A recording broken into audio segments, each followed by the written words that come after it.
मालिनी मुझसे सिर्फ 1 साल छोटी है और उसका ये कंडीशन है जिनको हम सेरेब्रल पॉल्सी बोलते हैं। उसमें जन्म से उनका मोटर स्किल्स और मसल कोऑर्डिनेशन अफेक्ट हो गया, लेकिन इंटेलिजेंस, इमोशनल इसमें कोई फ़र्क नहीं। तो जब से हम छोटे थे और बड़े एक साथ हुए, हम सब कुछ साथ में ही करते थे, स्विमिंग, कुछ भी, डांसिंग, ड्रिंक्स पीना। और फिर हम 18-19 साल जब थे, मुझे लगा कि वो मुझसे बहुत ज़्यादा रोमांटिक है। मुझे हर वक्त सोचता था कि ये लड़का मुझसे प्यार करता है, वो लड़का मुझसे प्यार करता है। तो मैं उस वक्त बहुत कॉन्शियस थी इसके बारे में, और मैं खुद किसी को डेट नहीं किया क्योंकि मुझे लगा उसका दिल टूट जाएगा। फिर काफ़ी साल बीत गए और मैं बिल्कुल भूल गई इसके बारे में, क्योंकि मालिनी इंग्लैंड गई मास्टर्स के लिए, उसने एक नॉवल लिखा वन लिटिल फिंगर, तो हम उसके बारे में भूल जाते हैं, हम सोचते और इतना अचीव किया। फिर ऐसा हुआ कि उसने एक दिन मुझे बताया कि मेरा ये अभी तक एक गहरा दुख है कि मेरे साथ ये नहीं हुआ जो तुम तो टेक फॉर ग्रांटेड करते हो। तो वो एक थॉट प्रोसेस था कि सच्ची में एज फैमिली मेम्बर्स हम तो इसके बारे में सोचते ही भी नहीं है, किसी का रोमांस हो या रिलेशनशिप हो जो डिसेबल्ड हो। जब ये आपने सोचा था तो पहले ही माइंड में कल की आ गई थी या कोई किसी और के बारे में सोचा था इस बारे में? हाँ, एक्चुअली मुझे क्रेडिट नीलेश मनियार को देना पड़ेगा, जो हमारा को राइटर, को डायरेक्टर और कास्टिंग डायरेक्टर है। उनके मन में कल की था और उन्होंने मुझे ये फोटोग्राफ दिखाया कि क्या ये आपका लायला है, और वो देख के मैंने बोला माय गॉड, ये रियली लायला है। अभी देखना पड़ेगा वो लायला बन पाएगी कि नहीं।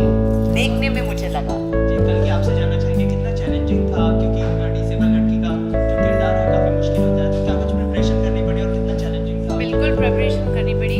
मैं बहुत डर गई जब स्क्रिप्ट पढ़ी, क्योंकि अच्छी लगी स्क्रिप्ट और मैंने सोचा कि मैं कैसे करूँगी। और सोनाली से बात हुई और सोनाली की कज़न सिस्टर से मिली जिसके पास ये डिसेबिलिटी है, सेरेब्रल पॉल्सी। तो हम दोनों बहुत वक्त बिताए साथ में। मैं उसके साथ घर पे रह गए, उसके काम पे गई, उसके ऑफिस में जहाँ पे बाकी लोग को डिसेबिलिटीज़ भी है। उसके स्पीच थेरेपिस्ट और फिजियोथेरेपिस्ट से मिली टू अंडरस्टैंड कैसे मसल्स काम करते हैं, कैसे ब्रीदिंग होता है।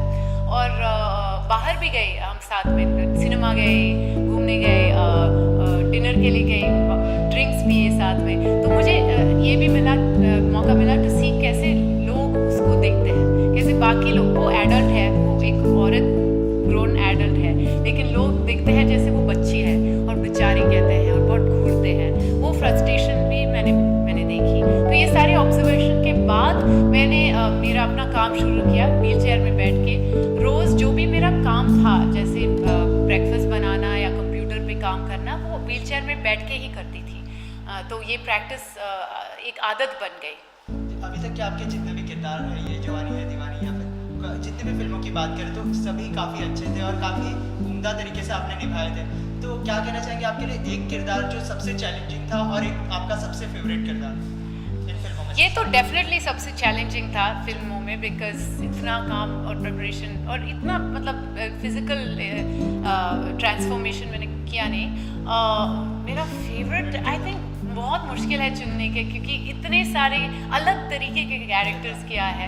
और मुझे हमेशा लगता है जो अब भी कर रही हूँ वो मेरा फेवरेट है, क्योंकि उसमें घुस गई हूँ। तो अभी मैंने एक फिल्म ख़त्म किया, वेटिंग, तो उस किरदार को बहुत प्यार है, क्योंकि अभी ख़त्म किया।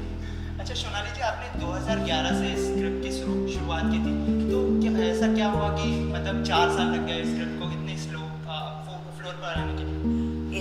1 साल मिनिमम मुझे लगता है एक स्क्रिप्ट के लिए, क्योंकि एक स्क्रिप्ट को वो जगह पहुंचना जहां एक एक्टर, टॉप एक्टर पढ़ के बोले कि ये मुझे करना ही है, वो जगह पहुंचने के लिए मिनिमम 1 साल लगता है। क्योंकि मैं 10 ड्राफ्ट से कम नहीं लिखती हूँ, और इसमें तो हमने 30 ड्राफ्ट लिखा है। तो वो राइटिंग प्रोसेस असेंशियल है कि वो 1 साल का हो, और वो 1 साल में मैं लगातार काम मेहनत करके वो लिख के वो स्क्रिप्ट उस जगह पे ले आती हूँ।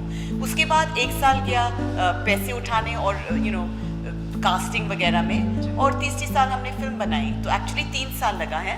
2014 में हम टोरंटो गए, तो 2011 से 2014 3 साल।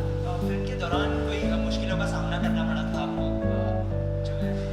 बहुत सबसे बड़ा पैसे ही होता है। जैसे वायकॉम 18 स्टूडियो ने पहले से आया, लेकिन पहले से सिर्फ 50% पैसा दिया, तो ये बहुत प्रॉब्लम हो गया, क्योंकि लोग सोचते कि इन लोग ने आधा क्यों दिया तो दूसरा आधा हम क्यों देंगे, तो एक्चुअली वो एक प्रॉब्लम बन जाता है। तो किसी का ये फेथ नहीं था, इंक्लूडिंग वायकॉम 18, कि हाँ इस फिल्म को हमें सपोर्ट करना चाहिए पूरी की पूरी तरह। बाद में देखने के बाद तो हो सकता है, लेकिन वो हमें नहीं मिला इस फिल्म के लिए। तो जैसे जो भी कोई इंडिपेंडेंट फिल्म हो, उनका बाधा सेम यही होता है, बहुत स्ट्रगल होता है हम लोग के लिए। इसलिए हम चाहते हैं कि ऑडियंस आके अगर सपोर्ट दिखाए, बॉक्स ऑफिस में सक्सेस हो, तो फिर आगे दूसरे फिल्म मेकर के लिए ये स्ट्रगल नहीं होगा जो हमारे लिए हुआ। फिल्म के टाइटल की बात करें तो पहले आपने चुना था छूने चली आसमान, तो चेंजेस क्यों? नहीं, पहले always margarita with a straw. 2011 में मैंने जब पहली ड्राफ्ट खत्म किया, फर्स्ट टाइटल जो मुझसे निकला मार्गरीटा विद अ स्ट्रॉ, ठीक है। फिर 3 साल बीत गए, टोरंटो में मार्गरीटा विद अ स्ट्रॉ के साथ गया।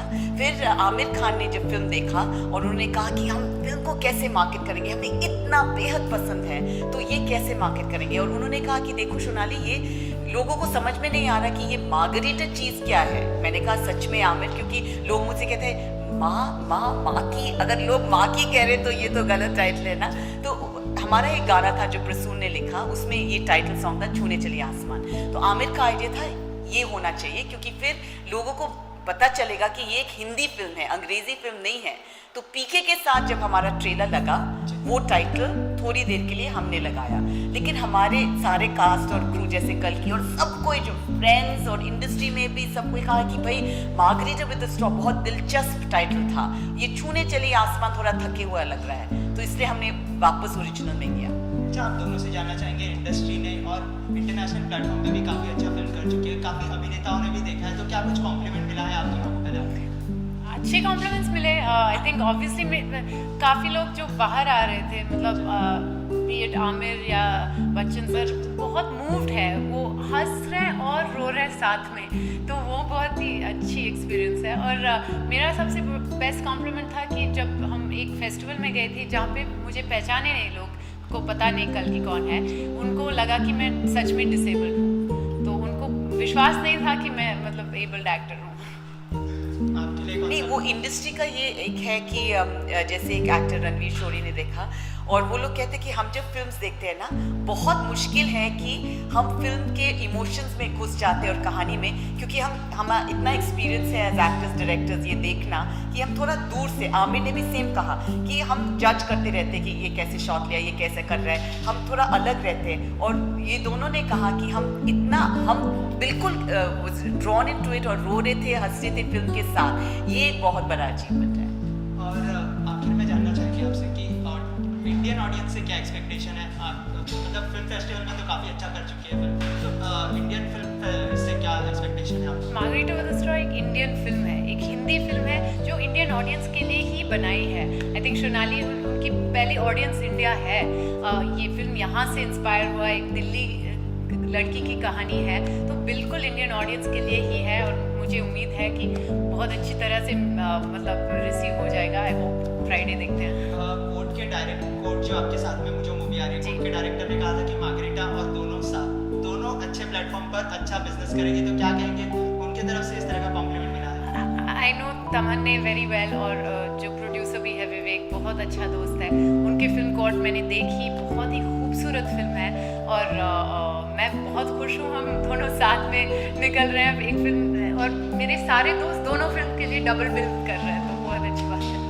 ऑडियंस से क्या कहना चाहेंगे फिल्म के बारे में? ये एक्चुअली मैं कहना चाहती हूँ कि ये एक रोम कॉम है, क्योंकि लोग सोचते हैं कि बहुत गंभीर फिल्म है, सीरियस फिल्म है। डेफिनेटली ड्रामा भी है इसमें, लेकिन सबसे ज़्यादा एक रोम कॉम है मेरे लिए। मैं सिर्फ ये रही, लोग ना सोचते हैं कि अगर एक डिसेबल कैरेक्टर हो या गे कैरेक्टर हो, भाई हमें नहीं देखना है, पता है अवार्ड्स है, अच्छा होगा, पर शायद बाद में डीवीडी में देख लेंगे। और बहुत लोग जिन्होंने देखा है, जिनका ये एटीट्यूड है, जो आए वो भूल गए इसके बारे में। और ये एक बहुत मैं बड़ी बात कहना चाहूँगी कि आप सोचेंगे कि शायद ये सीरियस टाइप का है या उस टाइप का है, और हमें ये कैरेक्टर्स देखना नहीं चाहते हैं, लेकिन ये फिल्म ऐसा है कि आपके बारे में ही है और आपको बहुत मज़ा आएगा देखने। तो सबको आना चाहिए ओपनिंग वीकेंड, कॉट के लिए भी और मार्गरीटा विद द स्ट्रॉ के लिए। दोनों फिल्म के लिए ओपनिंग वीकेंड बहुत इंपॉर्टेंट है। आप दोनों फिल्म ज़रूर देखिए, आपको बहुत अच्छा लगेगा दोनों फिल्म देख के।